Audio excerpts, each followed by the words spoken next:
Bueno, em, se supone que en esta conversación vamos a estar todas personas que somos del taller. Yo invité a un par de conocidos que les podía interesar, pero por ahora no.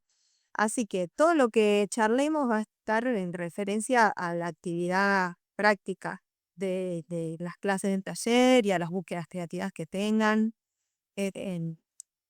Vamos a charlar sobre los materiales en general, pero entiendan de todo lo que hablo que hice un recorte a los materiales que disponemos en el taller.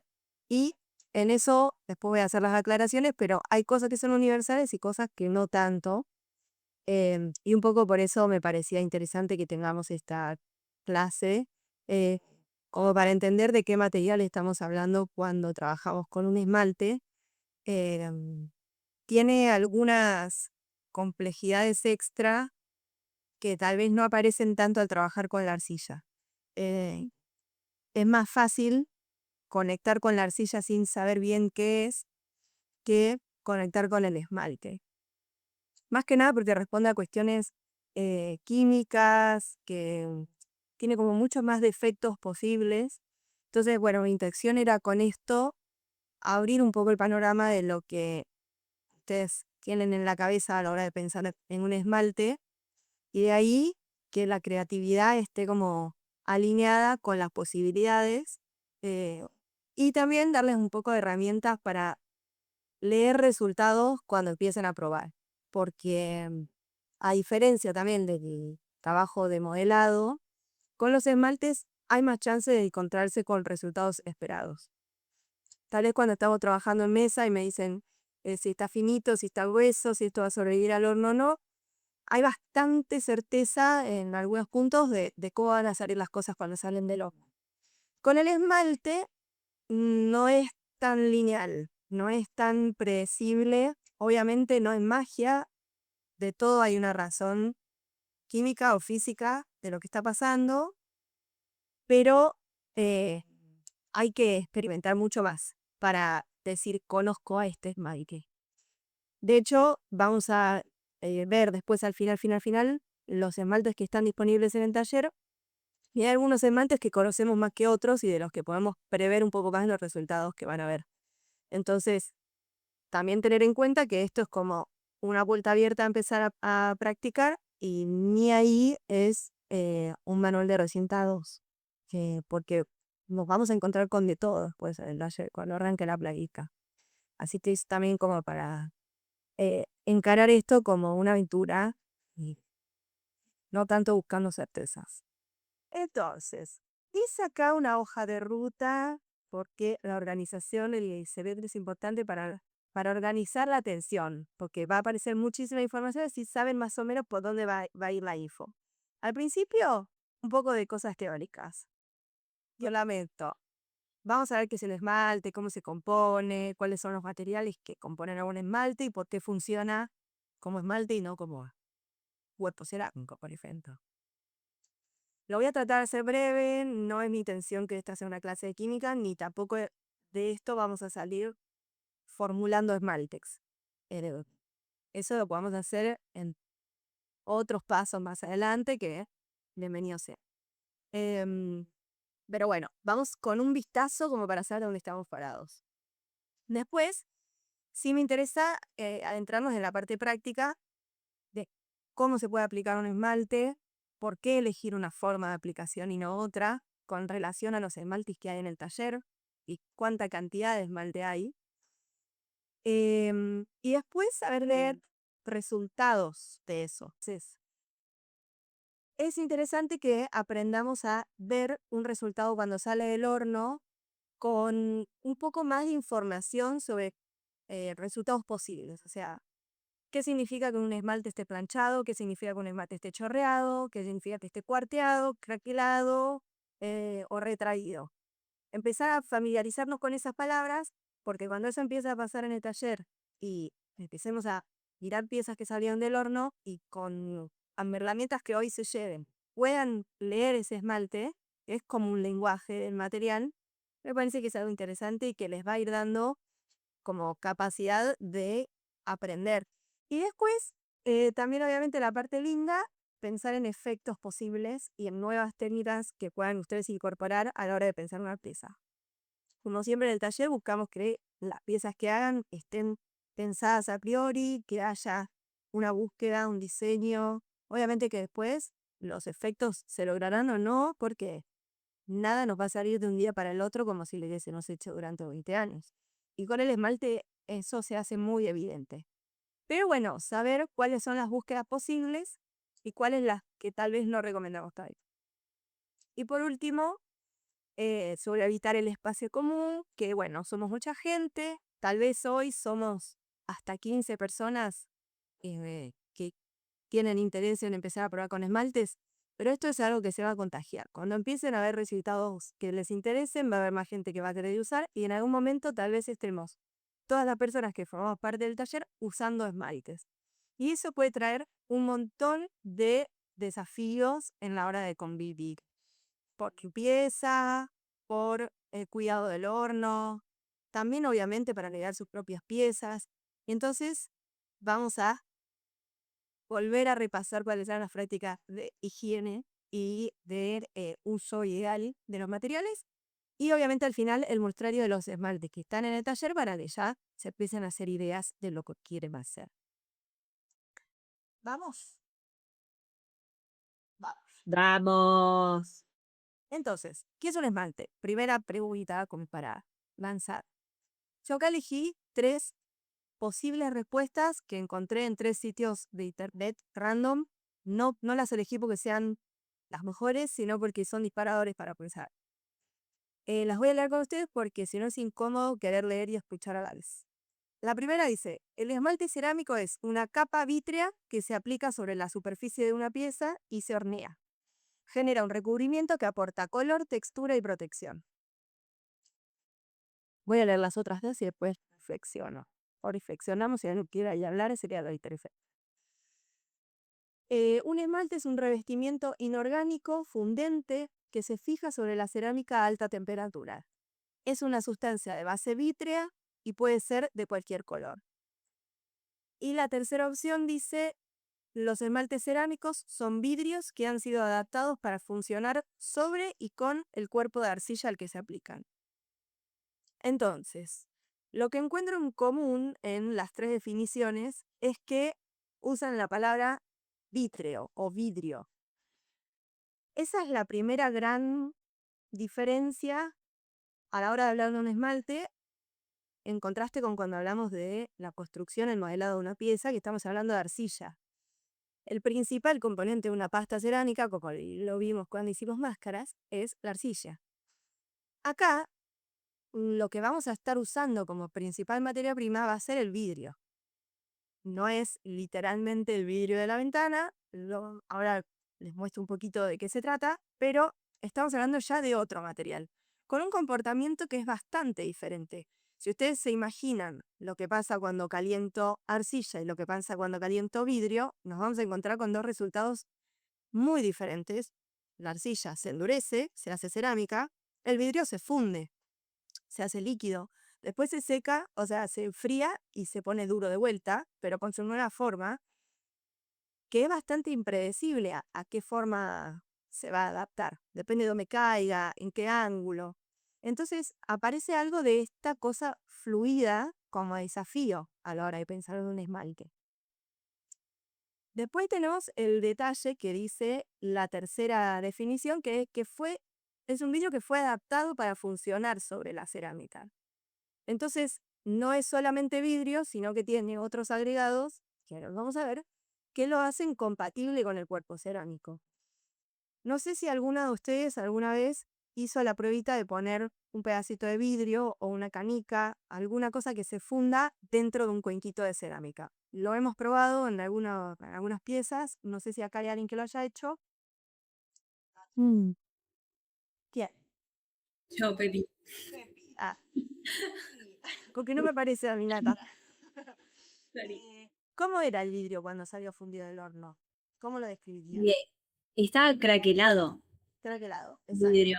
Sí, Entonces el bastante. vidrio tiene una característica a la hora de enfriarse que tiende a craquelar, más que nada craquela cuando está en contacto con otro material que no se achica tanto. Hay una diferencia de contracción y expansión en los materiales que cuando están en conjunto se quejan, digamos, de que los estás forzando. Puede o romperse la pieza de cerámica o agrietarse el vidrio. En general es más fácil quitar al vidrio. Entonces, el vidrio puro, hecho y derecho, no se pega bien al cuerpo cerámico. No se queda adherido como nos imaginamos que debería quedar adherido a un empalito. Entonces, lo que pasa ahí es que necesitamos adaptarlo para que se agarre mejor.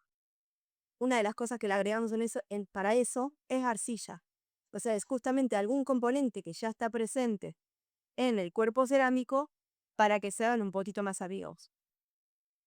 Entonces, tenemos vidrio, tenemos que adaptarlo a un cuerpo cerámico y además necesitamos temperatura. La segunda definición que puse fue que es un revestimiento que se fija a la cerámica en altas temperaturas. Cuando hablamos de alta temperatura es por lo menos 800, 900 grados. En general, por debajo de esa temperatura no vamos a ver que luce un esmalte. Entonces, vamos a tener ahí el desafío de llegar a una temperatura. Lo que vamos a ir viendo es que los esmaltes reaccionan diferente a diferentes temperaturas. Entonces, me parece importante que pensemos cuáles son los factores que van a influir en que el esmalte se comporte como queremos y, en ese sentido, con qué factores como de base estamos trabajando en el taller. Por un lado, la composición química. Obviamente, la composición química de ese esmalte va a hacer que sea más fluido o menos fluido, más brillante o menos brillante, si le puse algún colorante que tienda a algún color. Entonces, eso ya lo vamos a desarrollar más adelante, va a depender de los esmaltes que se den. Otra cosa que influye en cómo se va a ver el esmalte cuando sale del horno es la forma en la que lo apliqué. Entonces, vamos a ver de qué maneras podemos aplicar el esmalte buscando diferentes resultados. Y a veces no solamente influye como en la búsqueda de efectos, sino que también influye en imposibles defectos. Entonces, la forma de aplicación puede facilitar que pasen cosas malas. Eso también lo vamos a revisar. La densidad del esmalte. No es lo mismo aplicar un esmalte que está súper líquido que un esmalte que está súper denso. Eso nos pasa mucho en el taller, que hay veces que está bastante líquido, sumerge un poquito la pieza y se ve como que todavía puedo leer qué había en el bizcocho por abajo del esmalte. O que estaba muy espeso y les queda una capa como de 2-3 milímetros, que es excesiva y sabemos que en el horno se va a como chorrear de la pieza y pegar a la plata.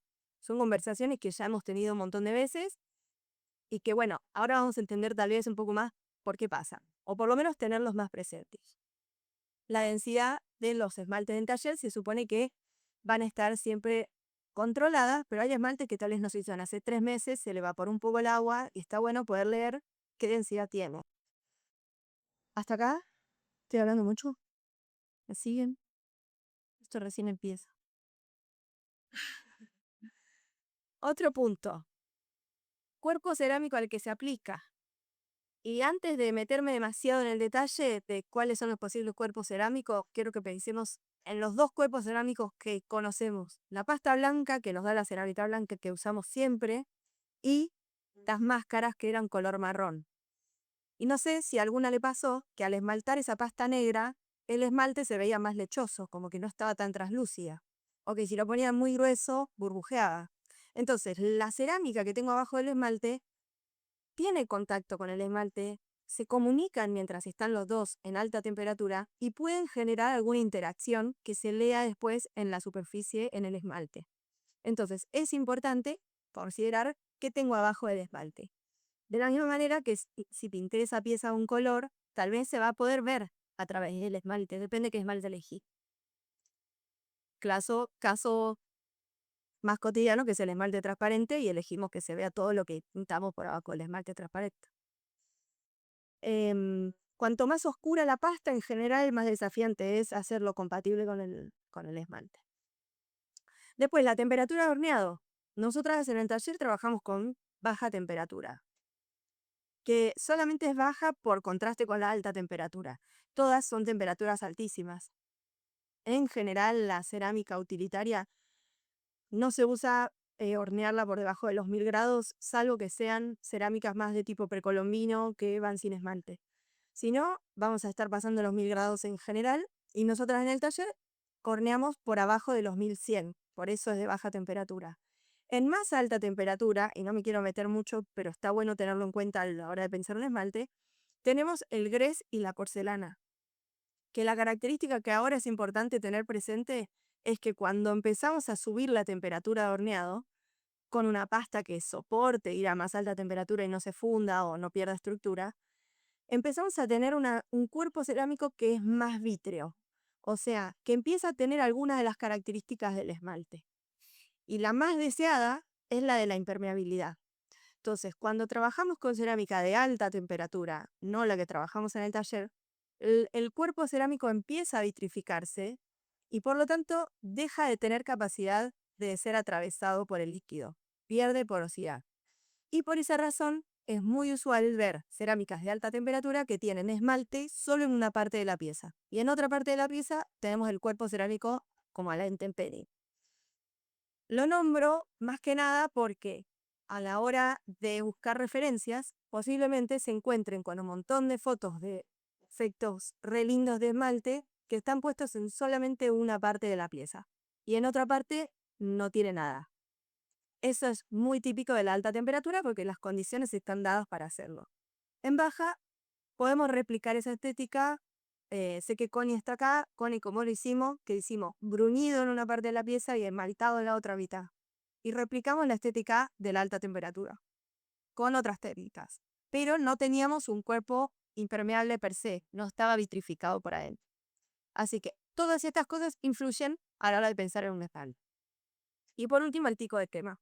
En esto no me voy a meter mucho, pero nosotras horneamos en horno eléctrico. Podríamos hornear en horno de gas, en horno de leña. Podríamos hacer horneadas con proyecciones, que eso es otro mundo, pero que generan cambios en los colores del esmalte. Y todo eso va a influir en los resultados de ese esmalte. Entonces, lo nombro porque el día de mañana también pueden venir con una pieza de, por ejemplo, se ve un poco verde, un poco rojiza, y eso puede ser del mismo óxido colorante que en una atmósfera diferente a la que horneamos, que es una atmósfera reductora, muta químicamente y desarrolla color rojo donde antes había, por ejemplo. No me voy a meter más que eso poquito te dije. Así que vamos con el punto número 1, que es la composición química. Bueno, composición química. ¡Tarán! Tenemos un triángulo. Armé esto como principio de idea para que sepan dónde estamos parados.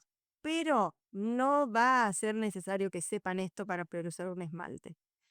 Solo que tal vez les resuena, les llama la atención, empiezan a investigar y me parece bueno plantar la semilla. Entonces, el vidrio, del que tanto hablamos hasta recién, tiene como principal componente el sílice.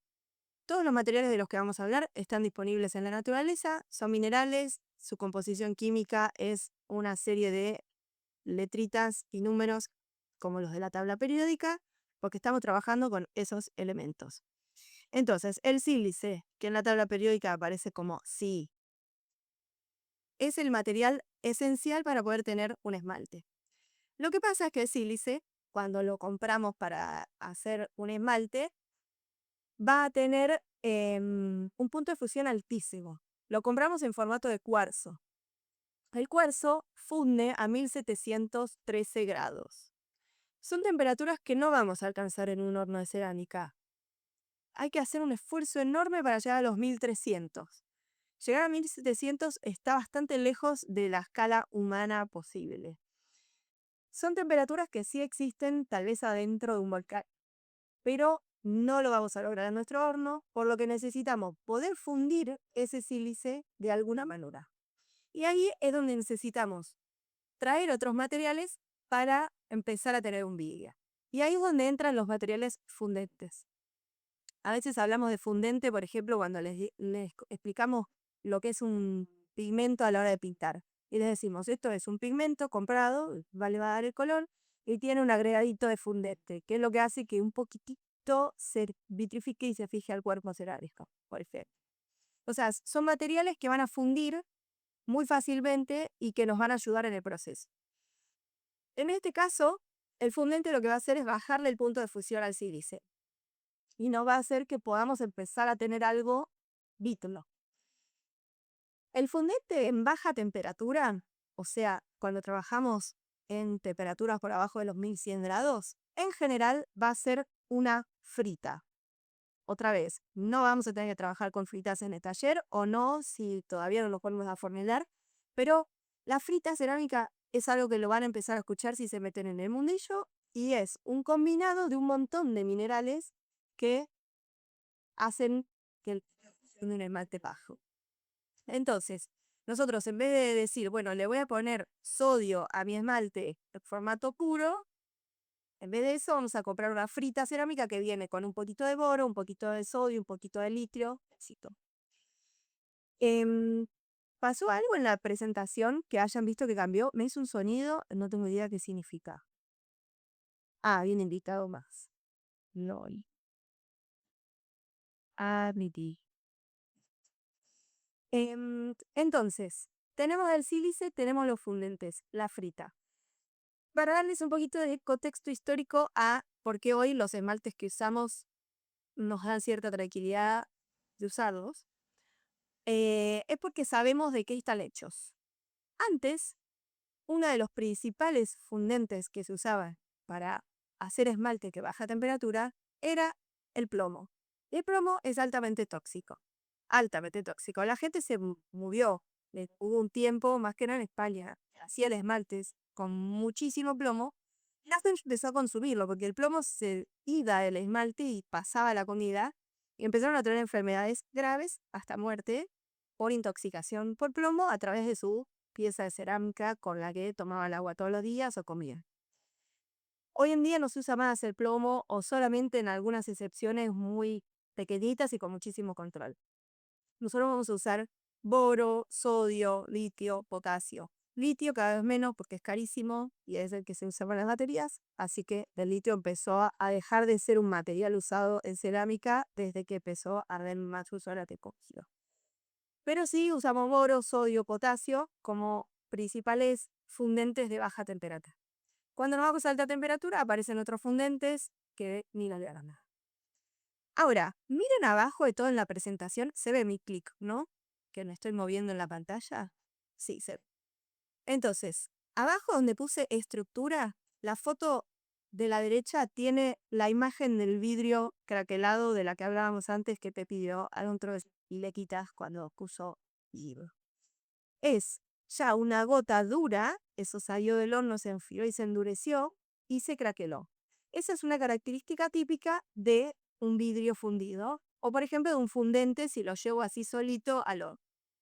Entonces, para darle estructura, yo ya tengo el sílice y el fundente que me bajó el punto de fusión y se vitrificaron, pero ahora ese vidrio no va a tener el comportamiento que yo espero con mi cerámica. Para darle estructura y que ese vidrio se sostenga donde lo puse y se pegue a mi cuerpo cerámico, voy a tener que agregar el tercer punto que es la alúmina. Entonces, alúmina sería el nombre del científico, pero cuando lo usamos es alguna arcilla, que es la parte arcillosa que yo les comenté antes que tenemos también en los esmaltos. La alúmina le va a dar estructura al vidrio y va a hacer que se comporte un poquito más estable con el cuerpo cerámico cuando va dentro del horno y está fundido.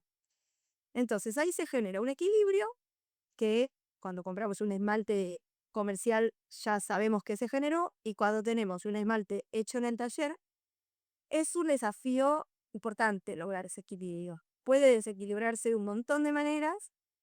De hecho, después cuando les muestre los esmaltes disponibles en el taller van a ver que hay algunos que no son tan estables, es decir, no tienen ese equilibrio químico tan logrado, pero sin embargo dan buenos resultados estéticos como para una pieza artística, no para un utilitario. Así que esto es así como un vistazo general de la química que hay atrás de tener un esmalte para ubicarnos un poquito más en el panorama de lo que estamos hablando. ¿Hay dudas? No solo si me siguen, sino si hay dudas, porque yo no me meto más para no abrumar, pero tal vez generó alguna inquietud. Yo tengo una pregunta. ¿Qué, o sea, viste que dijimos que hay esmaltes que son más densos? ¿Qué es lo que cambia en como esta pirámide para que algo sea, un esmalte sea más denso o más ligero. Bien,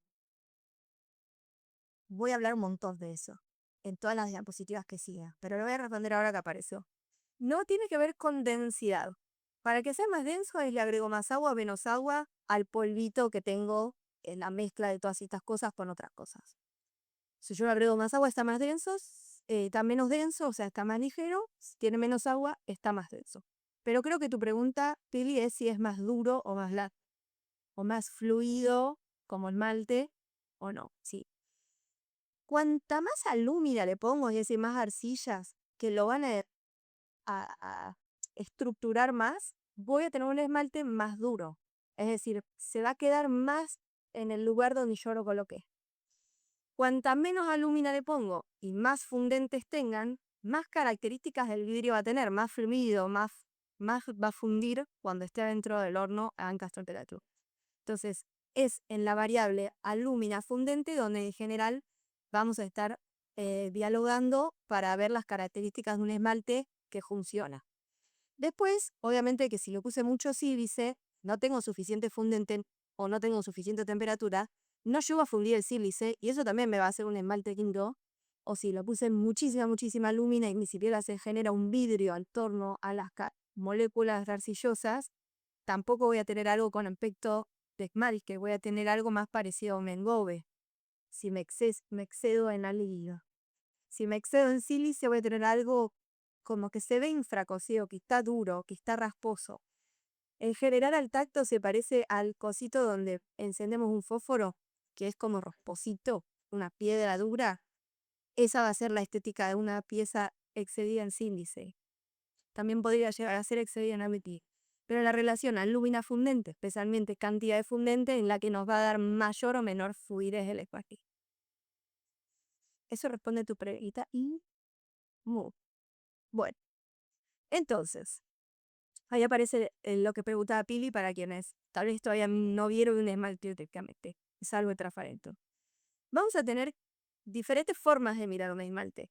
Podemos mirarlo por comportamiento, que es lo que decía Pili, que ¿es blando o es duro? Es decir, ¿es un esmalte que se mueve o que permanece en el lugar cuando lo apliqué? Si miramos las fotos, acá abajo, quise agarrar en esta primera foto, la del jarrón, algo que podría ser un esmalte duro. Igualmente después hay que conocer a los esmaltes porque a veces parece duro pero no lo es. No todo es tan rígido a la hora de pincelar un esmalte. Pero este esmalte posiblemente fue puesto cubriendo toda la pieza y es lo que quedó, es lo que se ve.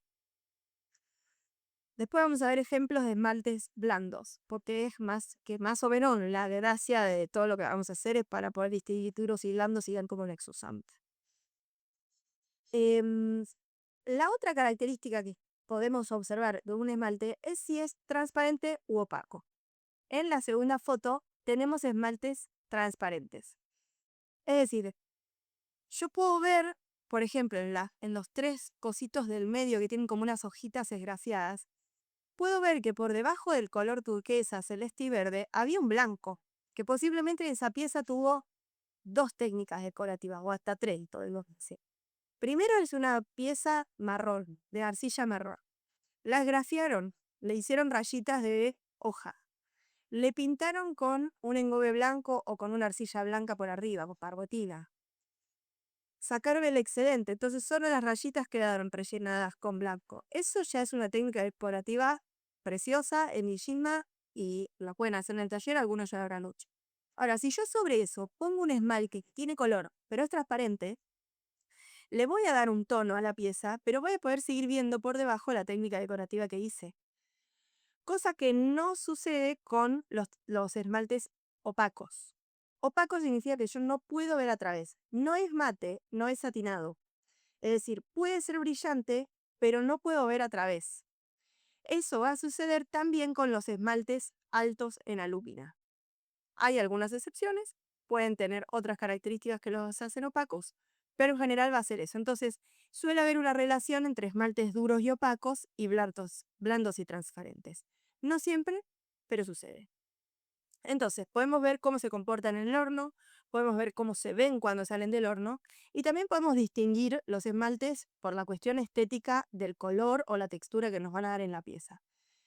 En general, a los esmaltes, cuando ya lo tenés estabilizado y te da un color blanquito, blanquecino o transparente, los podemos modificar para que tengan alguna gracia. Entonces, le podemos poner pigmentos y óxidos colorantes, que son los mismos que usamos para colorear el engobe o una pasta que le queremos poner color. Por ejemplo, la pasta de las máscaras tenía óxido colorante marrón, que es el manganeso. Después en el taller trabajamos con el óxido de hierro, óxido de cobalto, óxido de cromo, de cobre, dan diferentes colores y esos mismos colores que podemos buscar en una pátina con el óxido lo podemos meter adentro del esmalte y que coloreen directamente toda la capa vítrea. No está por debajo del esmalte, sino que está como en suspensión. Lo mismo podemos hacer con un pigmento. Y si queremos hacerlo más satinado, más texturado, más bueno, un montón de otras cosas que no me quiero meter demasiado, les podemos poner óxidos modificadores. Me voy a correr un poquitito acá, ya que me metí en colorantes y modificadores. Dejé esta pestaña en la que no me voy a meter porque solamente sería interesante si fuésemos a formular la lista de cuáles son los óxidos y pigmentos colorantes y los óxidos modificadores. Por ahora no nos va a interesar, pero tal vez me dicen, ¿por qué este esmalte es verde irregular y este es verde estable? Bueno, porque uno tiene óxido de cromo y otro tiene pigmento verde.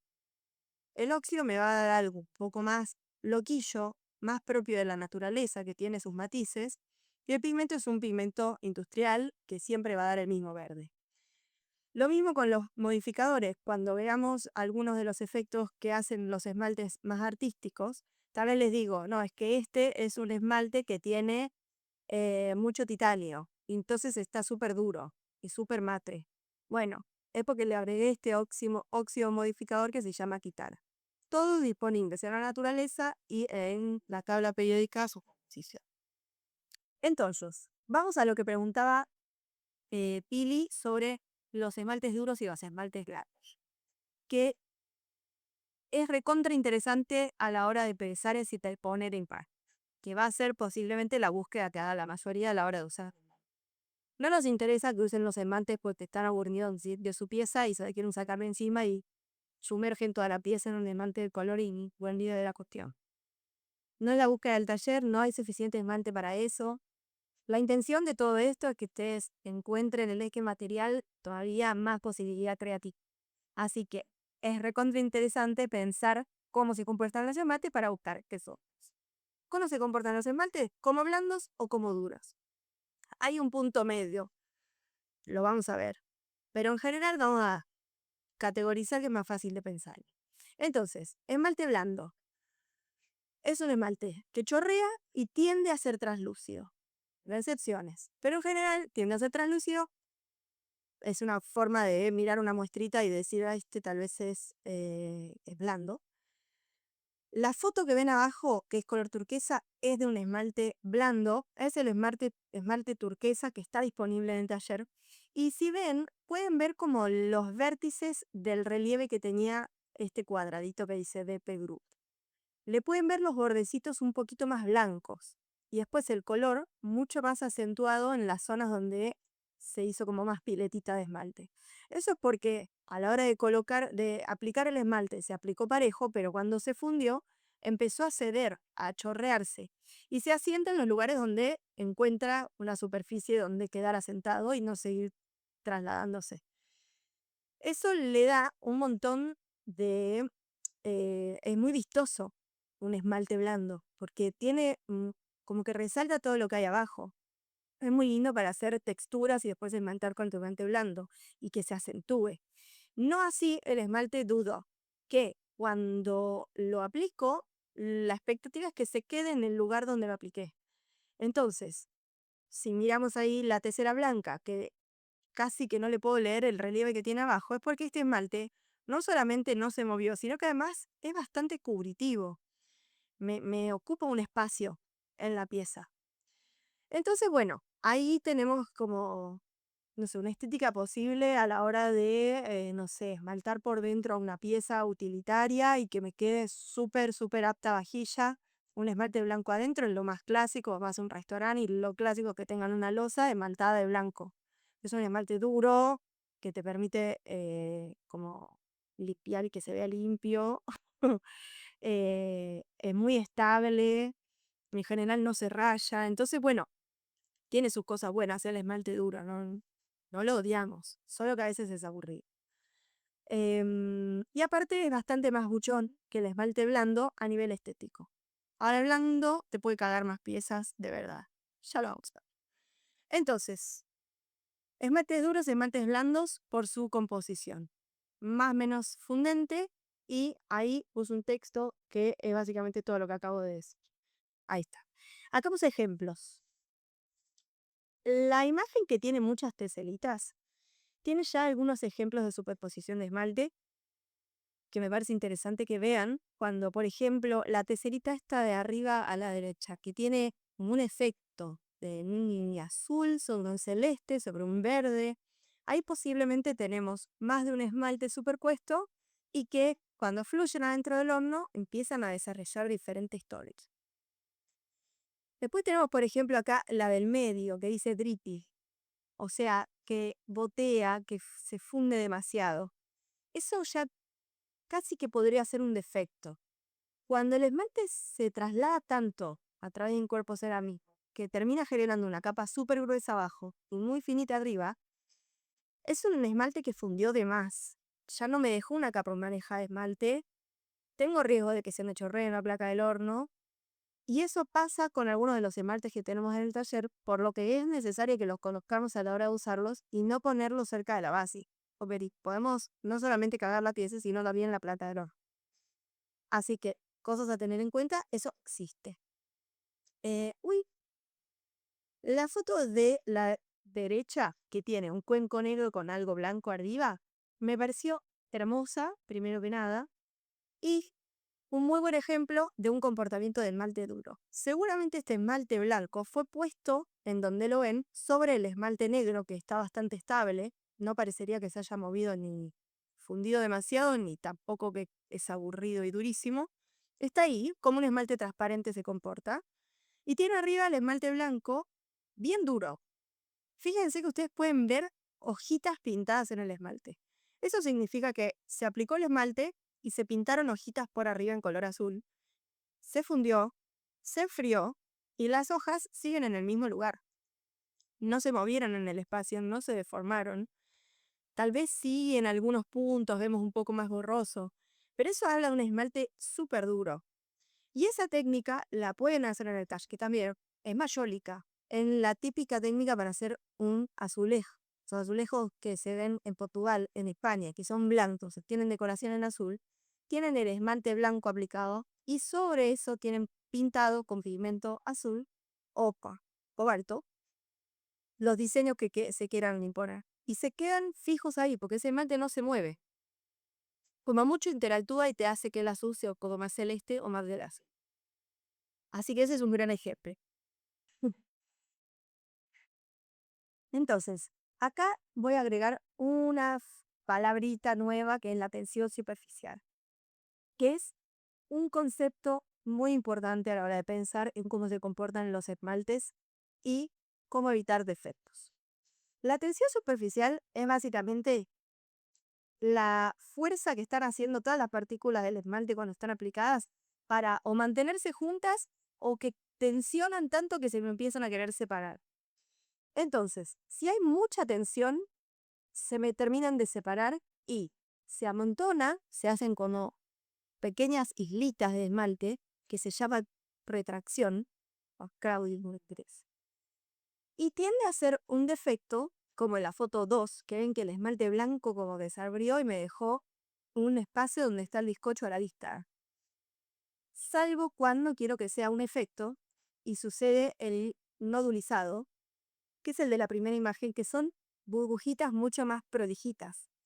¿Qué pasa? Yo el nodulizado lo tengo que buscar. Tengo que formular un esmalte de alta tensión superficial, agregando óxido modificador, en general magnesio, que me va a generar tal tensión superficial que se van a separar y agrupar bolitas de esmalte de forma bella.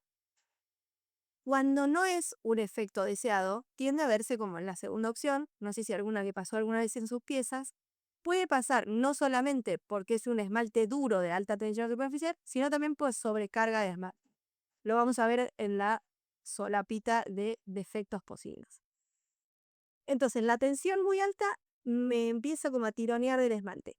La tensión muy baja, típica de un esmalte blando, hace que el esmalte esté como que no se sostiene de nada, está acuoso, está líquido, se escurre y puede ser algo lindo, como en la foto 3, que es una pieza súper interesante en texturas y en formas, y el esmalte se acentúa en algunos lugares, como que se estanca y deja ver a la vez lugares más blanquecinos de la pieza en los vértices, o puede ser un defecto cuando gotea demasiado. Y la última foto que les puse es otra vez un ejemplo de un esmalte que directamente se me fue de la parte superior de la pieza y me quedó todo asentado abajo.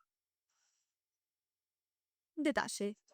El esmalte transparente, todo esto para explicarles una cosa. El esmalte transparente es como el ideal a nivel tensión para poder trabajar con seguridad esmaltando, porque no es ni muy ni tan tan. Entonces, vieron que a veces al esmalte ustedes le dejan algún tipo de relieve, alguna botita, línea de superposición cuando le hicieron mitad y mitad, y les decimos, no te preocupes porque plancha. Y plancha, sale del horno y está liso, salvo que haya sido un escalón que quedó, tiende a salir suave, lisito. Eso es porque la tensión superficial no es excesiva, es decir, que poco que peligrosísimo dejar sobrecarga de esmalte en un punto porque se le va a ir a cualquier lado, ni tampoco es demasiado alta que me deja todo quieto ahí o hasta se retrae. Todo esto si el esmalte está en la densidad justa. Cuando aplicamos el esmalte demasiado grueso y encima está con superposición, ahí sí nos pasa que se retrae o que gotea. Entonces, todo con pincitas, hay muchos factores influyen. Pero lo digo porque cuando veamos los esmaltes del taller, hay muchos que son esmaltes transparentes y modificados. Entonces su comportamiento no es ni de súper duro ni de súper blanda. Es estable. Una tensión moderada. He dicho. Vamos con lo siguiente. La práctica. Lo voy a leer con ustedes para que no se genere solapamiento entre lo que escuchan y lo que leen. Entonces, primera técnica, la más conocida, la que más usamos en el taller, inmersión o baño. Es la técnica que es más honesta, porque dice honesta, porque es la que más parejo me va a dejar el resultado en la pieza. O sea, a toda la pieza la estoy sumergiendo la misma cantidad de segundos y en el mismo momento del esmalte de cuando está revuelto, etc. Así que obviamente que ahí voy a tener un mejor resultado. La vamos a poder hacer siempre y cuando yo tenga suficiente esmalte para sumergir una pieza entera. Ese es el lado B de empezar a trabajar con esmaltes de colores. No tenemos la cantidad de esmalte de color como tenemos de la de transparente. Ni creo que tengamos próximamente. Así que vamos a ir a por otros procesos de uso del esmalte. De todas maneras, hay algunos que tenemos un poco más de cantidad. El negro, el blanco. Hay un blanco jaspeado que ahora les muestro. Eso sí tenemos tal vez suficiente cantidad como para esmaltar completa una taza, un jarroncito. No piezas demasiado grandes. Entonces, con inmersión vamos a tratar de esmaltar también las piezas que son funcionales, que queremos una capa completa. Por ejemplo, a la tortuga no necesitamos hacerla por inmersión. Le aplicamos a pincel que igual estamos buscando otras cosas, no una capa pareja. Segunda posibilidad, cuando no tenemos tanto esmalte, pincelar. Y acá voy a hacer un parate antes de leer todo. Es lo primero que escribí, que es, para pincelar suave requiere suspensivos. ¿Qué significa esto? El esmalte, ya hablamos que lo tenemos flotando en el agua. O sea, nuestro vehículo para aplicar esmalte, en general, va a ser agua. En el taller, en todos los casos, es agua. Pero hay otros vehículos que se le pueden poner al polvo del esmalte para que esté como suspendido en algo un poco más parecido a una goma tipo la boligoma. Puede ser CMC, hay otra cosa que se llama vehículo hidrosoluble. Y son materiales que se usan mucho para trabajar a pincel porque me van a permitir pincelar y no depositar y que me quede una capa pareja. Lo que pasa es que si yo llego a querer esmaltar con otra técnica que no es pincel, una pieza que está preparada con estos suspensivos, me puede tardar un día entero en secar y es muy difícil encontrar el equilibrio entre todas las técnicas para cada pieza. Entonces, nuestros esmaltes están preparados con agua. Si ustedes ven esmaltes siendo aplicados en Pinterest o en Instagram, lo más posible es que si son a pincel, sean esmaltes de Estados Unidos que están todos preparados con suspensivos. Y están pensados para ser aplicados a pincel. Casi que nunca van a ver a alguien aplicando un esmalte de esos, que son en general marca Maiko, aplicado por inmersión. Lo van a ver siempre con una pinceleta y quedan espectaculares, unos shows bárbaros, carísimos e importados. Acá vamos a ir por los materiales de acá. Y ya. Y no le pongo CMC porque hay que convivir entre mucha gente. Entonces, por todo eso, cuando apliquemos un esmalte a pincel, tenemos que ser conscientes de que lo que estamos haciendo es depositar esmalte en la pieza y no pincelarlo como si fuese una acuarela o como si fuese un acrílico. Estamos depositando polvo que está mojado, pero estamos depositando polvo en la pieza. Por lo tanto, si yo pincelo, me va a quedar el polvo que estaba en ese agua en el principio de la pincelada y al final solo me voy a estar llevando agua o arrastrando algo de lo que tenía abajo. Por lo tanto, se usa un pincel de mucho pelo, como los de la tercera foto, salvo los dos liners. Esos pinceles que tienen como mucha cantidad de cerda blanda para que no me deje una línea, y que yo sienta que cuando lo sumerjo en el esmalte me trae como una gota ahí, adentro del esmalte, del pincel. Y entonces cuando yo me acerco a la pieza, le deposito apenitas, casi que ni toco la cerda, y el esmalte es el que se asienta en la pieza. Lo estoy exagerando todo cuando lo digo, porque es difícil explicar algo que se ve. Pero habrán aplicado esmalte a pincel en algún borde de pieza o en alguna zona que no llegaron a esmaltar, y creo que me pueden seguir en lo que me refiero.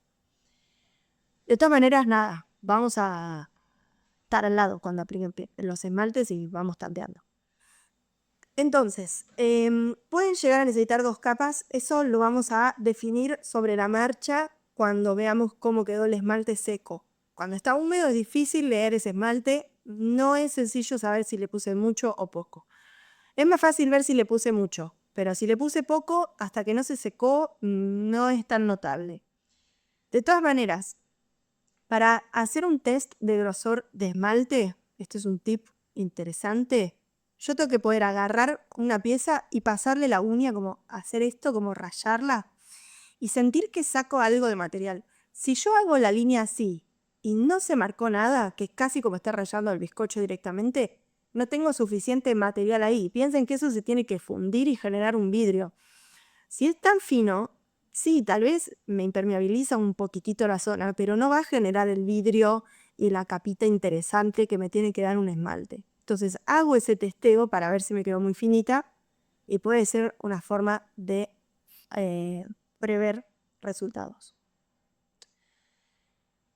Es importante saber que a pincel es difícil lograr una capa pareja. Entonces, ténganlo en cuenta, si tengo una bandeja y la quiero pintar de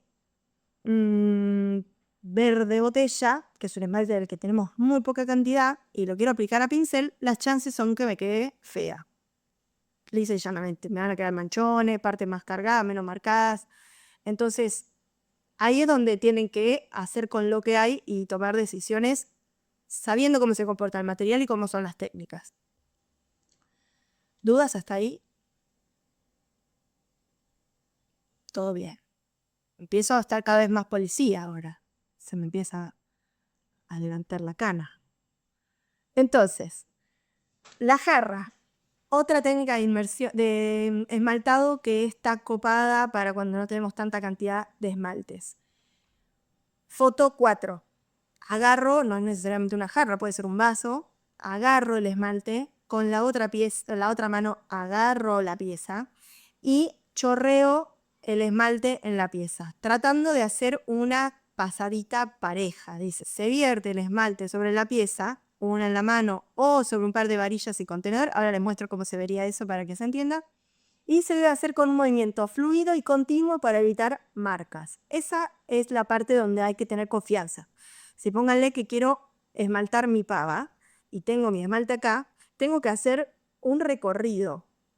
No es me quedo acá, dudo, espero que se seque, vuelvo, porque ahí me van a quedar líneas de diferentes capas de esmalte. Entonces, seguridad. Y si yo quiero, por ejemplo, esmaltar todo un plato y no estoy segura sosteniéndolo con una mano, o quiero esmaltar toda la parte de abajo de un bowl, o sea, la parte de afuera de un bowl, puedo agarrar un contenedor, idealmente un bowl de plástico de los que hay en el taller, agarro 2 varillas de las que usamos para hacer planchas o agarro una rejillita como la que está afuera en la zona de reciclado de pastas, pongo arriba del bowl, el bowl tiene que estar limpio porque va a recibir el resto de esmalte, y pongo la pieza arriba apoyada en las varillas o apoyada en el bowl. Y chorreo con la tranquilidad de que ya no tengo que estar agarrando el cuenco, ahora lo tengo para que se vea, pero lo tengo en la mesa. Esparzo todo y después del bowl de abajo recupero ese esmalte. Hasta ahí me siguieron, me espero, quiero. Es muy útil usar la técnica de la jarra para el interior de botellas, jarras o cuencos donde la inmersión total sería difícil. Por ejemplo, si yo tengo un jarrón de cuello chico y quiero meter entero ese jarrón abajo del agua, ¿qué creen que puede llegar a pasar con la parte de adentro de ese jarrón? No voy a dar la respuesta. Quiero que alguien lo piense por Se mí. va a tapar. ¿Me va? Se genera como una burbuja adentro, ¿o no? Se genera una burbuja. O sea, primero tal vez se rellena un poco, pero apenas entré y no le di tiempo a ese aire de salir, se me hizo una burbuja de aire adentro del jarrón y las chances son de que adentro nunca llegue el esmalte. Entonces, para evitar esa situación, meto primero la parte de afuera, cuando se secó la sostengo y con una jarra relleno el interior, me aseguro que se esmalte todo y le saco todo lo que me sobró. Y así resolví el asunto burbuja de adentro.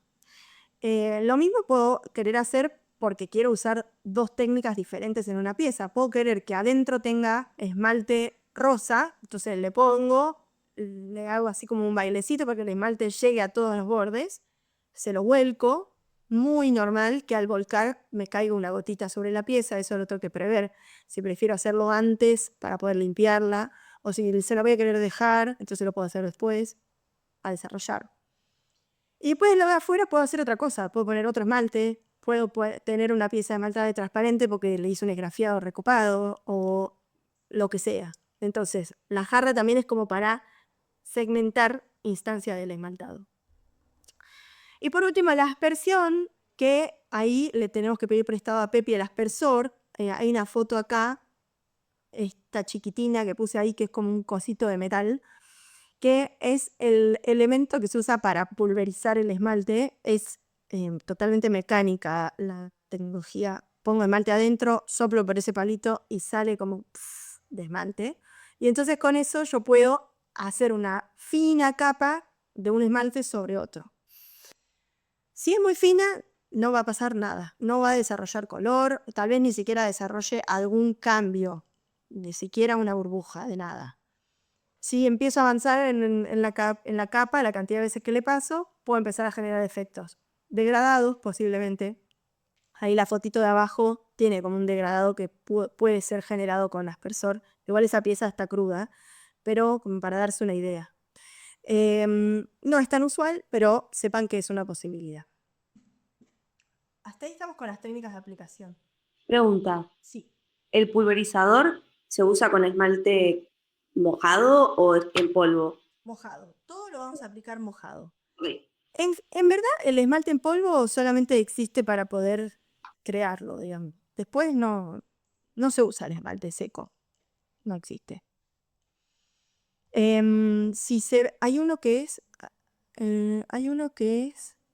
como de plástico naranja y más grande como para fumigar. ¿Es el mismo que el de metal de Pepi? No lo sé nunca, pero puede ser. Puede ser. Hay unos más grandes y que no soplas, sino que apretás como una camarita que a presión saca, que son carísimos. Sí, es lo mismo. O sea, cambia como que no lo haces vos con tus pulmones. Claro. También cambia muchísimo el valor del LNN. Sí, obvio. Pero la otra vez que habíamos averiguado era, no sé, 150 lucas esposo. Pues así. Ridículo. No, gracias. Seguiremos con nuestros pulmones. Si se pueden usar con pigmentos también, sí.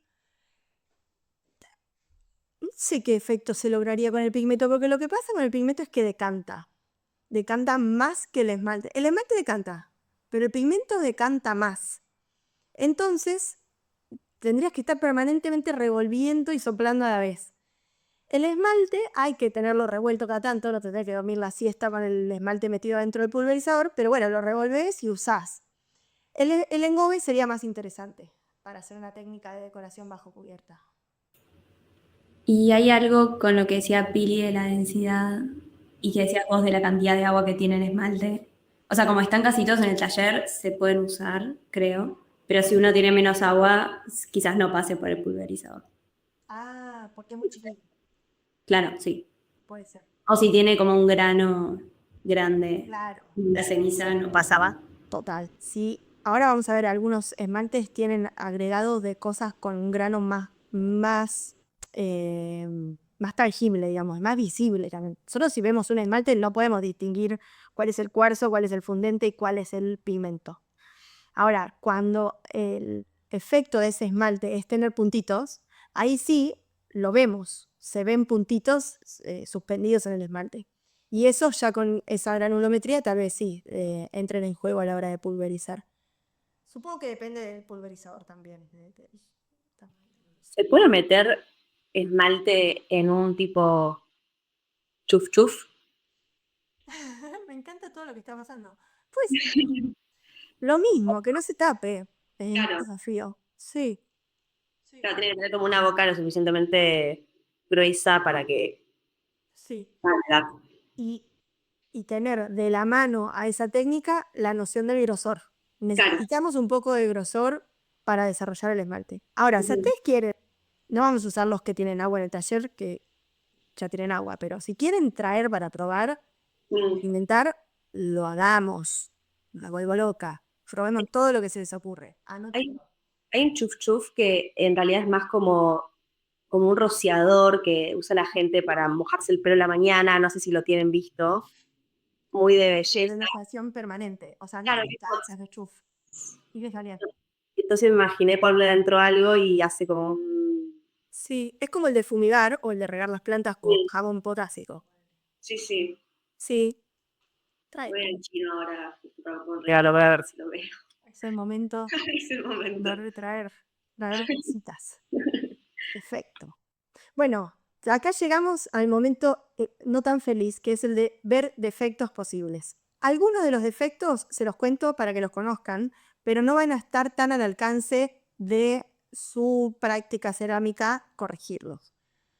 Otros sí tienen que ver con la forma de aplicarlo o con las decisiones tomadas a la hora de hacer esa pieza, que está bueno tener en cuenta. Entonces, primera posibilidad, cuarteado o craquelado.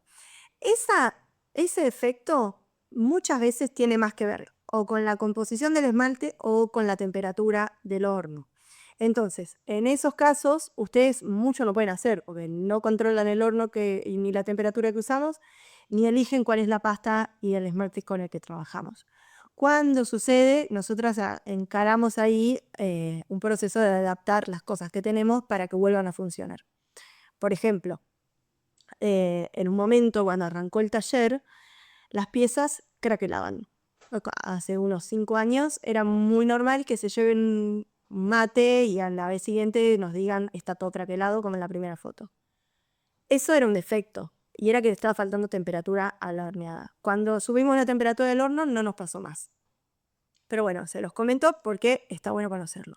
Y que esto pase puede ser algo antihigiénico y por lo tanto le resta uso alimentario. O sea, no es recomendado si la pieza está toda craquelada, que va a empezar a juntar humedad, que se va a empezar a poner negra y puede juntar hongo, que sigamos consumiendo comida de ahí.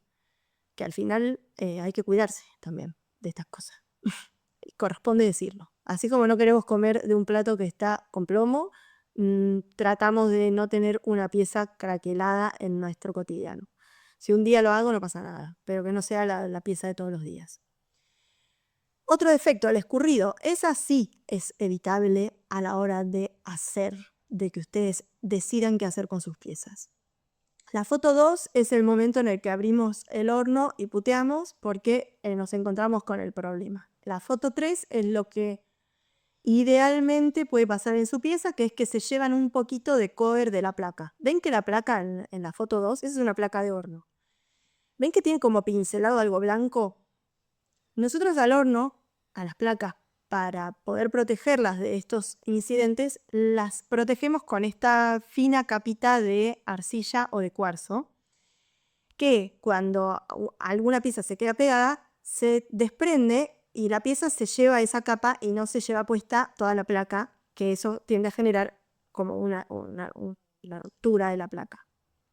De hecho, al lado de la taza chorreada hay como un círculo más marroncito, amarillito, que posiblemente ahí había otra pieza que despegaron de la placa y se llevó un poquito de placa. En sus piezas, si alguna vez no limpiaron súper bien el esmalte del junquillo, tal vez se encuentran con algún restito de placa blanquito que ustedes lo pueden despegar muy sencillamente con una lija, el Dremel o bueno, nada, la uña a veces también. Ahora, en el peor de los casos, no solamente se rompe la placa, sino que también se rompe la pieza. Y eso pasa, y pasa mucho. Pueden tener piezas que se llevan un pedacito no, al revés, placas que se quedan con un pedacito de pieza y a la pieza le queda como si le hubiesen sacado un bocadito del junquillo. Ese pedacito se quedó pegado a la placa y a la hora de tensionar se llevó eso. Pero a veces puede tensionar y romperme toda la pieza. Por ejemplo, si esto pasara con un plato y todo el plato tenía esmalte en la base y se pegó a la placa, se quiebra el plato a la mitad. Además de que se arruina todo.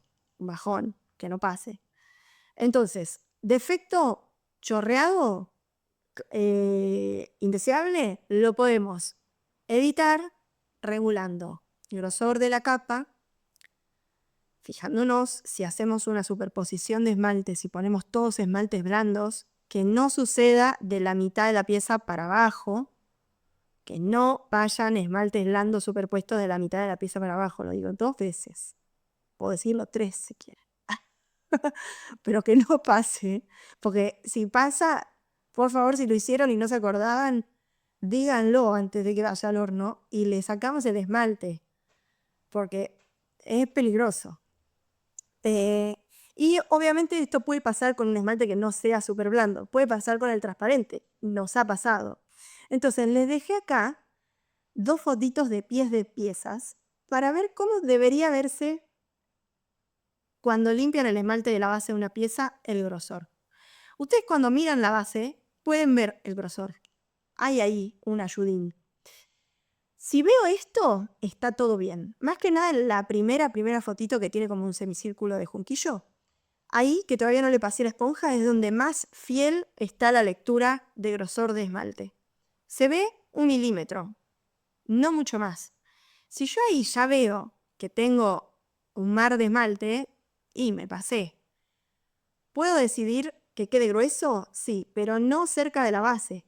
Si ese grosor excedido está en el huequito de adentro del junquillo, o sea, en este circulito que nos queda ahí, o en los últimos 2 centímetros cerca de la base, conviene afinar, empezar con la lanceta, paciencia, esperar a que se seque el esmalte primero y lanceta y afinar hasta que me queda una capa más razonable. Y si tengo dudas, limpio muy bien con esponja y me excedo también 1 milímetro para arriba en la pieza, para no tener riesgos. Siguiente defecto posible, el desconche. El desconche está sucediendo en el taller en vivo a estos días. todavía no nos estamos dando cuenta a qué se debe. Muchas veces tiene que ver con que en el bizcocho tenía pigmento o engobe en cantidades industriales y no se me adhirió el esmalte a la cerámica. Piensen, siempre la lógica es, si yo quiero pegar un chicle a la pared, lo puedo pegar. Pero si a esa pared la tengo toda sucia con harina, el chicle se va a quedar con harina y se desprende. Lo mismo pasa si yo tengo una capa de pigmento todo grueso aplicado sobre mi cuerpo cerámico y le quiero poner el esmalte. El esmalte se va a ir, no solamente se va a desconchar, sino que se va a llevar puesto color del pigmento y ahí me termina de confirmar la teoría de que fue por exceso de capa por debajo del esmalte. A veces sucede también con el engobe, no siempre, y a veces tiene que ver con compatibilidad de pasta y esmalte. Les digo que no sabemos qué está pasando en el taller porque pasa aleatoriamente en algunas piezas y en otras no, y es el mismo esmalte y la misma pasta que usamos siempre. Pero ahí es donde siempre es bueno recordar que estamos trabajando con materiales que son extraídos de la naturaleza, y así como durante 5 meses están usando el material que extrajeron del metro 1 de X lugar donde van a extraer material, cuando se les acabó van al metro 2 y puede tener una composición levemente diferente, y aunque la fábrica cree que nos está vendiendo lo mismo, la composición química real no es la misma y nos desayunamos resultados diferentes. Puede pasar y nada, hay que adaptarse, por eso hacemos cerámica, para aprender a adaptarnos a la vida. Hay cosas peores. Entonces, desconche, posibilidad. Otro defecto posible, el burbujeo o los pinholes. Esos los tienen en las fotos 2 y 3. Puede pasar que ustedes miren la pieza que salió del horno y no vean esto que le decimos el esmalte planchado. Es decir, si yo lo toco o lo miro a la luz, puedo ver cráteres o burbujitas.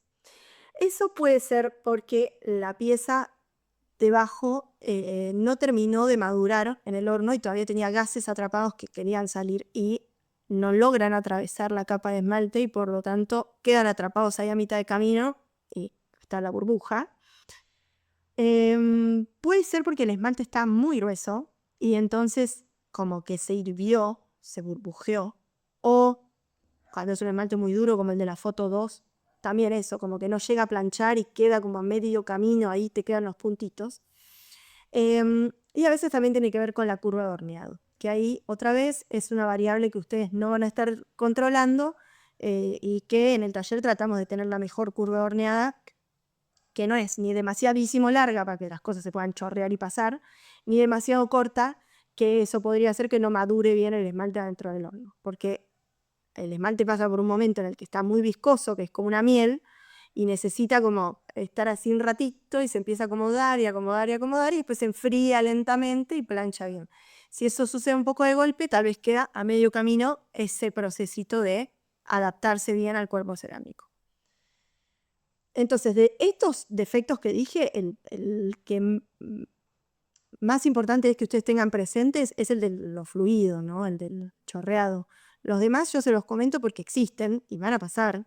Y tal vez la respuesta sea, tenemos que seguir probando en conjunto. O sea, el taller también se va adaptando a lo que va pasando.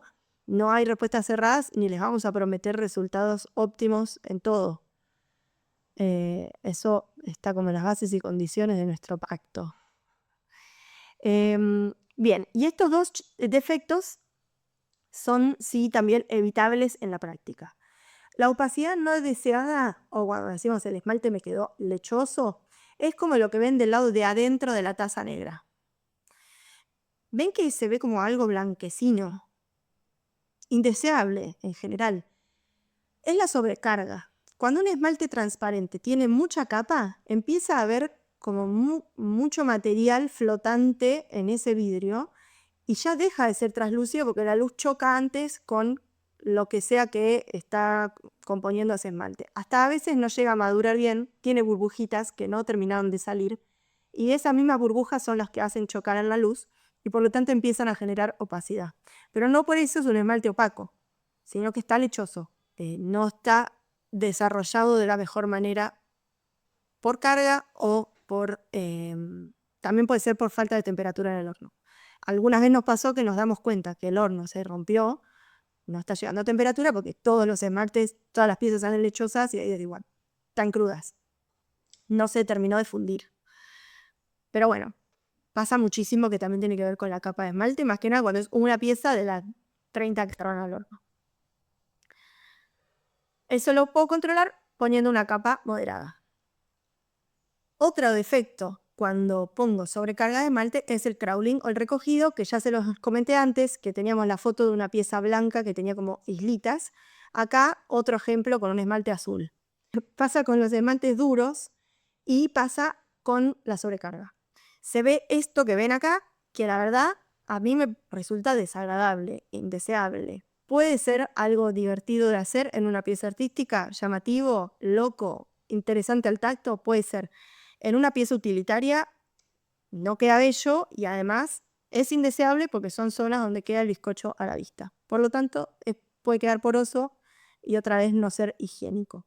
Ni el craquelado ni el recogido son defectos con los que podamos jugar a que no lo vi y seguir usando la pieza.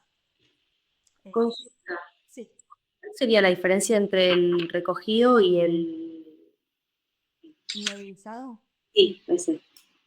Las ganas que tengas de que pase. Ok. O sea, lo controlado que sea ese efecto o defecto.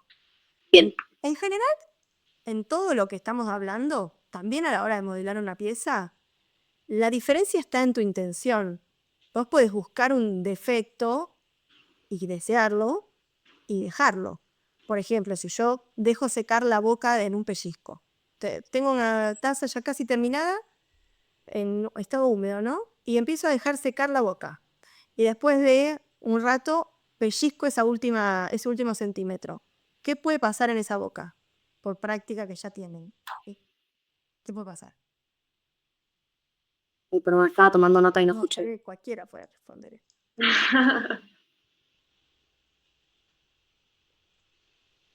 Si no sabes lo que pasa, me preocupa. ¿Alguien respondió por chat y no vino? Puede que se quiebren. Sí, van a aparecer grietas importantes. Eso es un problema, siempre lo vemos como problema. Pero si yo no quiero que sea un problema, no lo es. Puedo hacer una maceta que quiero que termine con textura de tronco y entonces dejo secar la boca, la aprieto cuando está seca, se abre toda la arcilla y me queda bárbaro. Entonces, bueno, el límite es muy subjetivo también. Tiene que ver con la búsqueda. El nodulizado suele ser más recogido, muy recogido, por búsqueda. Pero bueno, puede pasar un recogido que sea porque la pieza quedó sucia, también. Si yo toqueteo toda la pieza con la mano después de comerme una empanada frita y esmalto, posiblemente donde le puse grasa, no agarre el esmalte y suceda este defecto de que hay islotes sin esmalte. Posiblemente me dé cuenta desde antes que entra al horno de que no agarro. ¿Qué es lo que puedo hacer a propósito como efecto con una capa de cera? Que eso habrán visto, las reservas de cera se usan justamente para eso. Para pensar, ¿cuándo esto se usa como un efecto? Conocen tal vez de haber escuchado la cuerda seca. Cuerda seca es una técnica que se usa en general en mosaicos, pero que podría llegar a ser usado en otras piezas, que es una técnica que se usa con esmaltes y es básicamente dibujar con aceite o con algún material graso. A ese aceite yo le puedo poner color. En general, la técnica tradicional es con manganeso, entonces me da una línea casi negra. Dibujo, no sé, un corazón y después agarro un gotero, que hay goteros en el taller por si también quieren esmaltar con gotero, y deposito esmalte de un color adentro del corazón, confiando en que el corazoncito de aceite me va a frenar la expansión de ese esmalte. Y del lado de afuera esmalto con otro color. Y cuando eso vaya al horno, pierde el aceite porque se quema y me deja la línea sin esmalte de color negro, adentro un color y afuera otro. Un clásico. Eso creo que todas las personas que están acá lo tienen que haber visto. En México se usa muchísimo también. Sea así. ven como las líneas están definidas y está todo separado un poquito. Cada pedazo de esmalte está parejo dentro de su superficie y tiene una línea oscura sin esmalte que lo divide. Esa técnica cuerda seca es totalmente tradicional, típica de los mosaicos, típica de España, típica de Portugal, típica de México. En el taller hay unos mosaiquitos así abajo de la ventana que da a Puente Saavedra, después lo pueden chusmear. Y es una técnica que podríamos hacer en el taller tranquilamente. Al principio no sale tan linda, eso vale aclararlo. Pero bueno, ¿qué va a hacer? Hay que probar hasta que sale. Elegir tal vez los esmaltes que mejor se comportan ahí. A mi gusto, los duros quedan mejor, porque justamente respetan más los límites, porque son más permanentes en donde los apliqué. Mientras que el blando, tal vez, cuando ya se quemó el aceite y el esmalte blando sigue en movimiento porque está fundiéndose, se pasa de la línea y se conecta con el siguiente. Bien. Hasta ahí los defectos. No son pocos, pero ya está. Entonces, cuando vamos a usar el esmalte, a lo práctico, hay que revolver bien el esmalte. Esa es la parte donde tal vez llegan el lunes y dicen, voy a hacer todas mis piezas con esmaltes, y cuando tienen que revolverlo empiezan a arrepentirse, porque es un embole. El esmalte decanta mucho y el transparente ustedes lo encuentran poco decantado porque lo usamos todos los días, todo el tiempo. Hay esmaltes que no se usan en 3 meses y estoy tal vez media hora revolviendo el esmalte hasta que logré desdecantar todo lo que había ahí. Pero necesito que esté todo en suspensión. No puedo ignorar que me quedó una capa de esmalte abajo sin revolver, porque tal vez en esa capa me quedó alguno de los materiales, de los minerales que forman parte del esmalte, que es más pesado, y decantó todo ese material y me queda desequilibrado el esmalte sin haber revuelto todo. De la misma forma que si tengo el esmalte como con grumos, que no está homogéneo, y aplico el esmalte y me queda una parte fina y una parte con el grumo, otra vez, defectos que pueden aparecer. Entonces, revolver bien el esmalte. Para eso están, para mí, lo más cómodo, las cucharas de madera, es lo ideal. A veces la varillita con la que hacemos planchas también puede ser útil. La mano, fiel amiga, a veces es mucho más fácil incrustar los dedos y empezar a desenterrar ahí los minerales del fondo que hacerlo con una herramienta de madera. Así que ahí, siéntanse libres, no es tóxico tocar el esmalte. Sí, obviamente no está bueno respirarlo ni consumirlo así. Cosas que ya sabemos que pueden generar enfermedades. La foto de al lado, que está mi manito, es una referencia a la densidad. Si yo meto la mano, este esmalte, yo lo metí, saqué, y se me chorreó, o sea, apenas saqué la mano, saqué la foto. Si el esmalte se me escurre todo completamente, está muy líquido. Este está del lado líquido, o sea, está más líquido que beso, pero está usable. Tal vez si yo me encuentro con que está así, metí la mano, me sale como que me puedo ver todas las arruguitas de la mano, me veo las uñas, sumerjo con tranquilidad que me va a quedar bien, no me voy a pasar de capa. Puedo esperar unos segundos abajo del agua.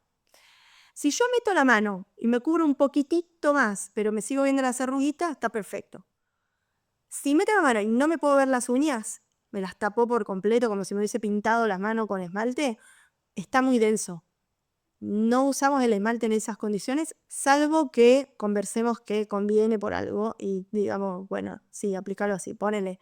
Si es para poner un efecto en el borde de arriba y lo voy a aplicar a pincel, bueno, se puede gestionar ahí la cuestión de la densidad. Pero si no, para sumergirlo, si me cubre la mano, es que está totalmente espeso y hay que agregarle agua. Así que esas cosas, cuando ustedes van a trabajar, préstenle atención. Obviamente los puede preguntar, pero está bueno como considerarlo. ¿De eso les genera alguna duda? Nada. Ok. Vamos a lo lindo. Cosas que podemos hacer con los esmaltes y que nos generen mucha inspiración. La decoración loquita por excelencia de los esmaltes es la superposición de esmaltes, Bueno, algunas acá participaron de los talleres de superposiciones que estuvimos teniendo el año pasado. Cada superposición es un mundo y es muy difícil prever lo que va a pasar cuando mezclo dos esmaltes. Lo ideal siempre es hacer pruebas. Si yo quiero esmaltar mi pieza favorita del año con una superposición que no estoy segura de cómo sale, mejor hago una pruebita chiquita que tenga tal vez la forma similar a lo que voy a esmaltar. Hago la superposición, la mando al horno y cuando salió recién defino si es algo que quiero hacer en mi pieza grande, porque puede fallar. Y las pruebas están más que habilitadas en el taller y son una práctica muy saludable a la hora de crear. ¿Cómo superponer esmaltes? Hay una lógica de duro-blando o blando-duro que es muy sencilla y muy te aclara las dudas a la hora de trabajar. Le puse 4 fotos de cosas que funcionan. Foto 1, tenemos un esmalte blanco y un esmalte negro y un punto medio. Eso fue un chat. Ah, no, otra vez quedan 15 minutos, pucha. Bueno, pero voy a terminar en 15 minutos. Minutos termina. Puta, que me parió. Bueno, voy a apurar un poco. Entonces, tengo un esmalte blanco, tengo un esmalte negro. Los superpusieron en el medio. Algo loco hay ahí. Eso que pasó en el medio es una interacción que yo no puedo premeditar demasiado, más que tratar de imaginar qué puede pasar si yo mezclo una cosa que se queda muy quieta en su lugar con una cosa que se fluye toda cuando está blandita, caliente dentro del horno. Lo que yo estimo que pasó en esta pieza, mirando el resultado nada más, es que el negro es un esmalte más blando. Entonces, pusieron una capa de negro. Arriba de eso pusieron una capa de blando. De duro, digo, perdón. Entonces, hay blando abajo, duro arriba.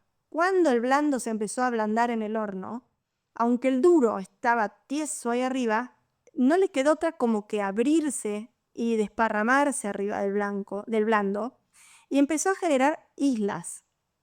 Esas burbujitas, puntitos, son clásicas del efecto de tener un blando abajo y un duro arriba.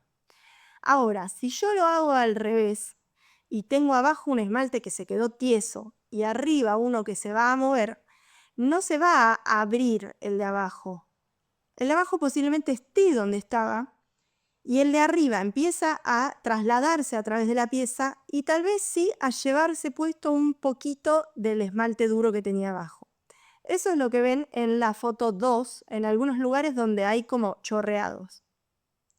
Los chorreados los vamos a lograr siempre con esmaltes blandos. El blando es necesario e indispensable. Y a veces puede ser mezclando dos blandos, o duro, blando, blando, o duro, blando, y nada más. Duro abajo, o estable, aunque sea abajo, alguno de los transparentes, y blandos arriba. Si mezclo dos blandos, empezamos a tener algo interesante. Ahí es donde empieza el juego.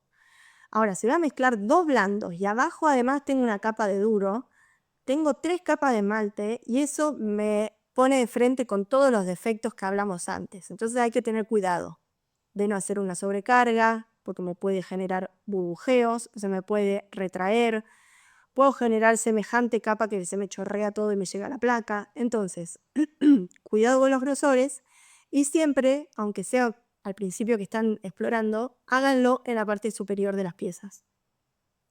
O adentro, del lado de adentro, en un cuenco del lado de adentro, bárbaro, luz verde.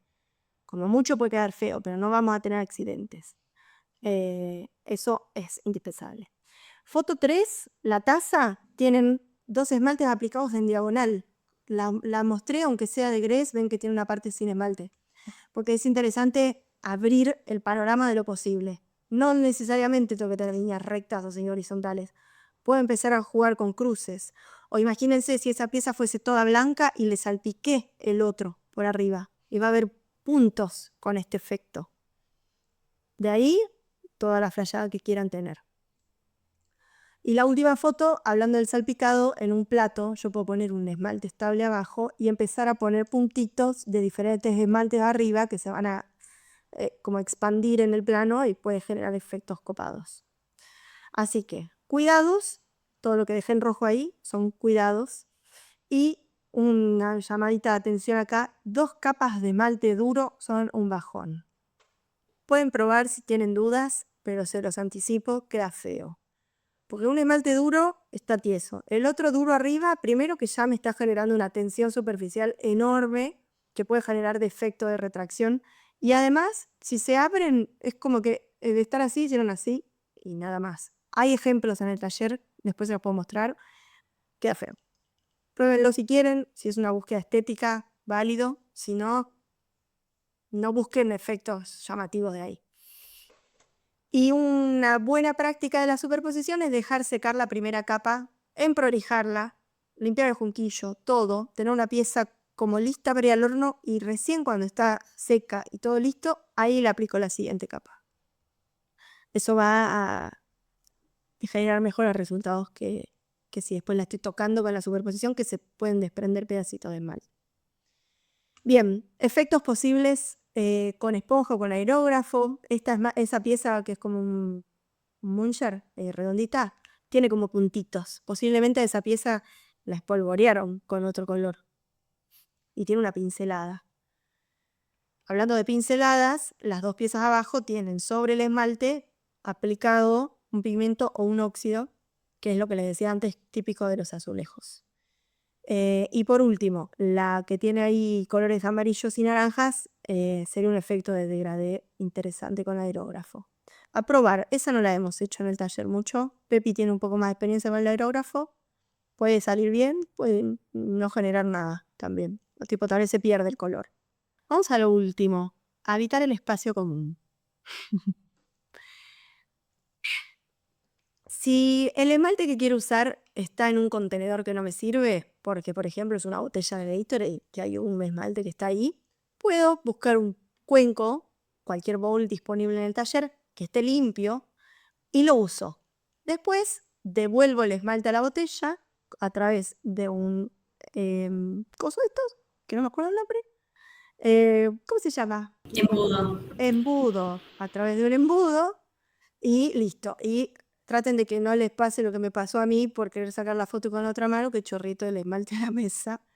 Y si les pasó, usan una lama de goma, que la lama de goma es muy amiga del esmaltado, para traerse todo el esmalte de vuelta, obvio si la mesa estaba limpia. Se supone que la mesa estaba limpia porque cada uno que usa la mesa debería dejarla limpia. Y ahí la foto de recordatorio de cómo se ve la mesa limpia, limpiada con una esponja de las que están más hechas mierda para no romper las que están lindas, que esas las queremos para emprolijar piezas, o con un trapo. Todos los materiales que usé se lavan muy bien y el pincel que usé en particular, importantísimo limpiarlo también con jabón blanco y es como apretarlo contra la bacha hasta que salga limpia el agua. La foto chiquitina que está ahí, que le chorrea rojo, es muy clásica al trabajar con esmalte porque hay muchos que se ven rojos antes de ir al horno. Es el hierro, a veces no son esmaltes rojos, pero tienen un poquito de hierro y se ve bordó, y eso ensucia los siguientes esmaltes que se usen. Así que a limpiarlo muy bien.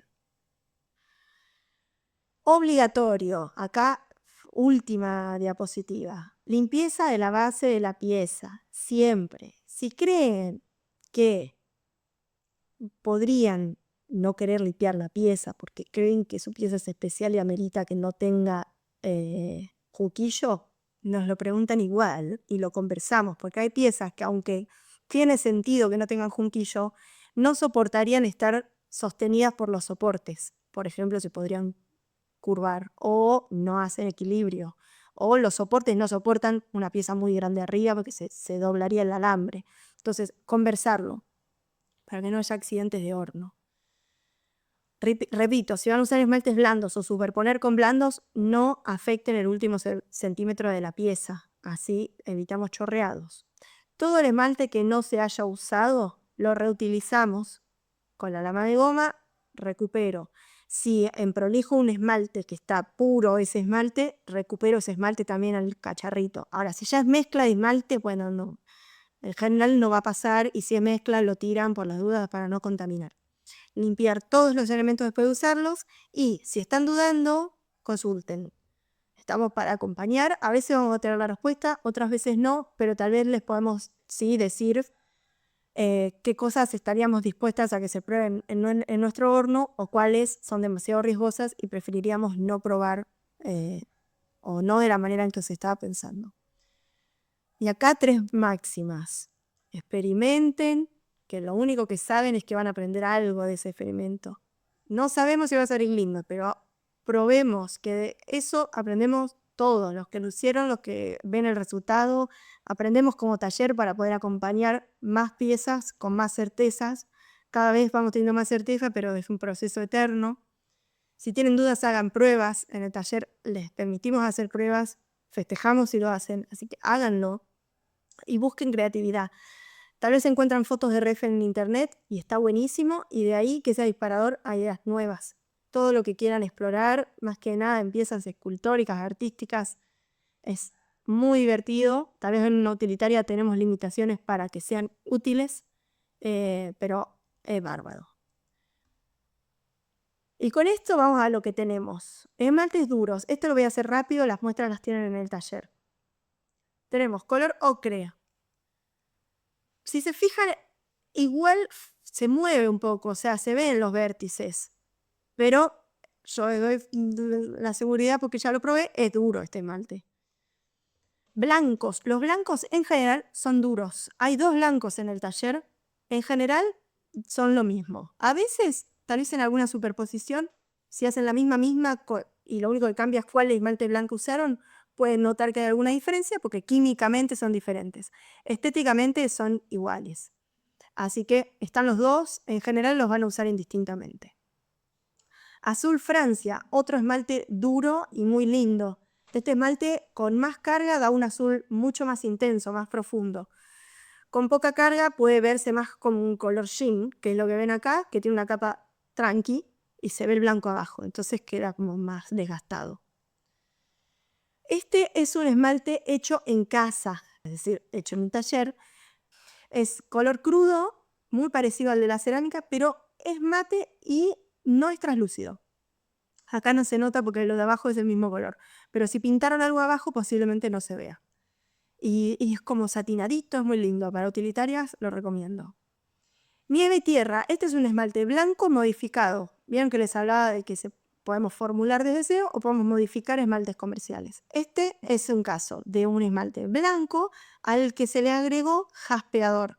Es decir, pequeñas partículas visibles que quedan suspendidas en el esmalte blanco y generan puntitos.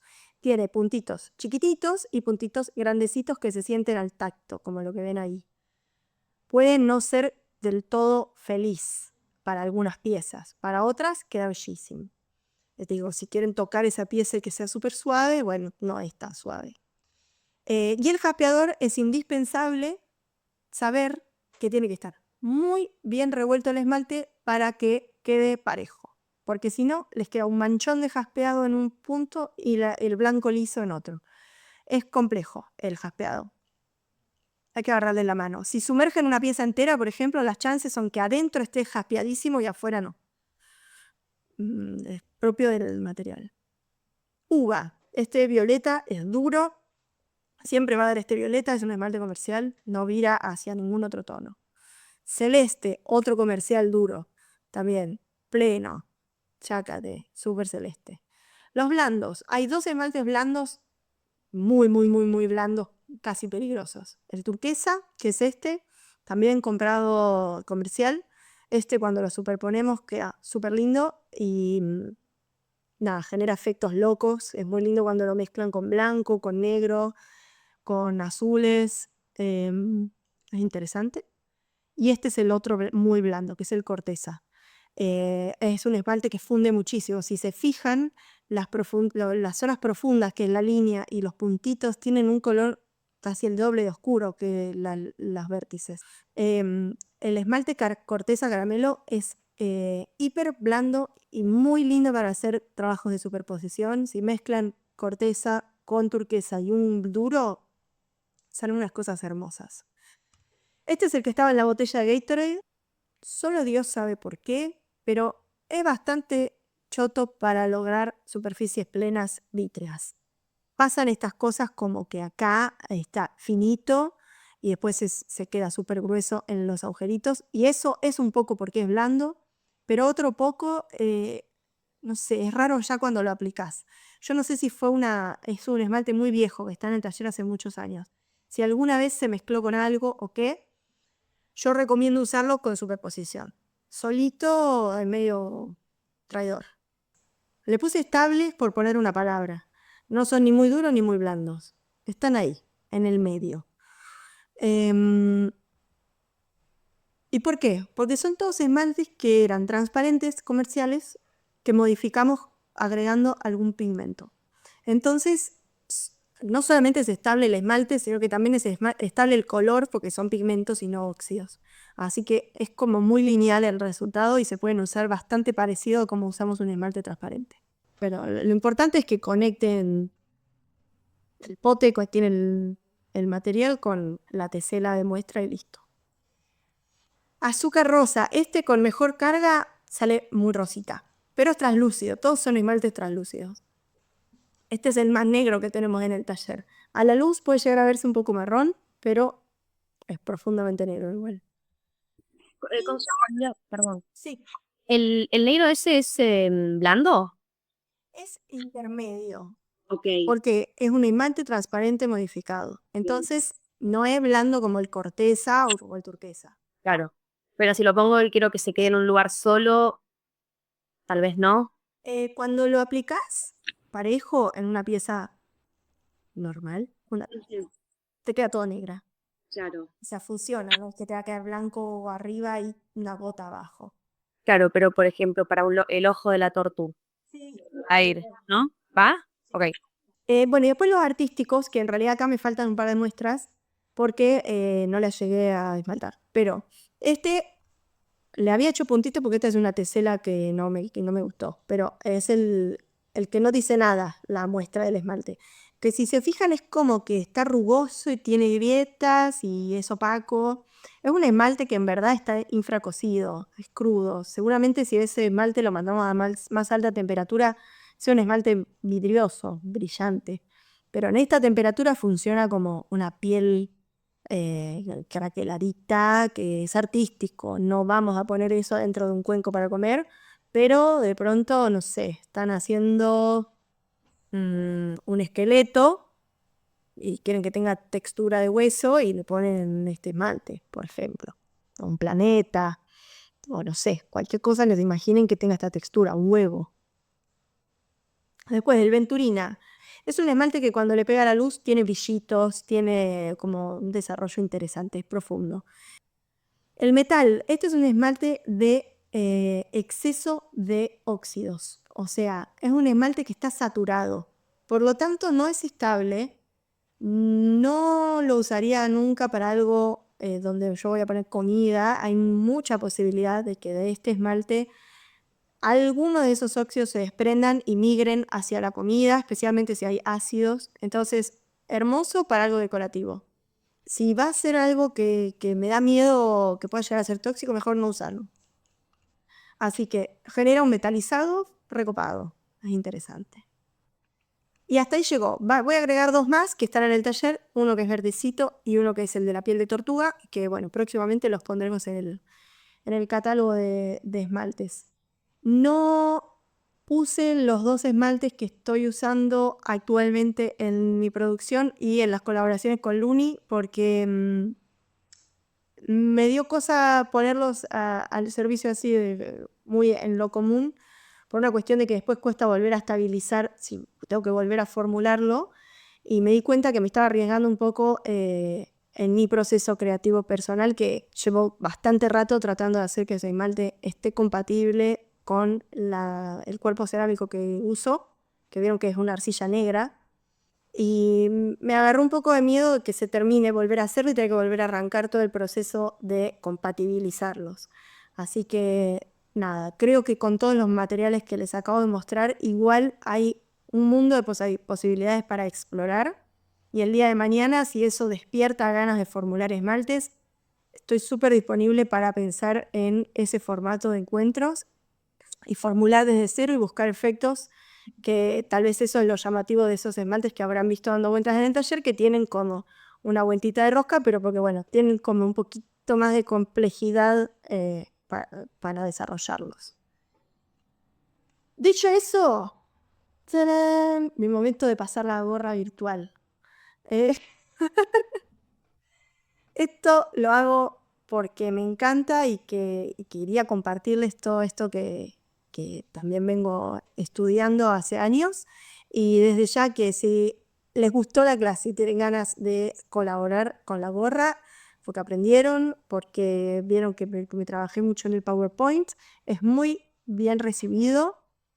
No es necesario que me manden un mensaje con comprobante ni nada, digo, no se sientan expuestos a hacerlo. Y sepan que voy a estar muy agradecida si me colaboran. Y ya está.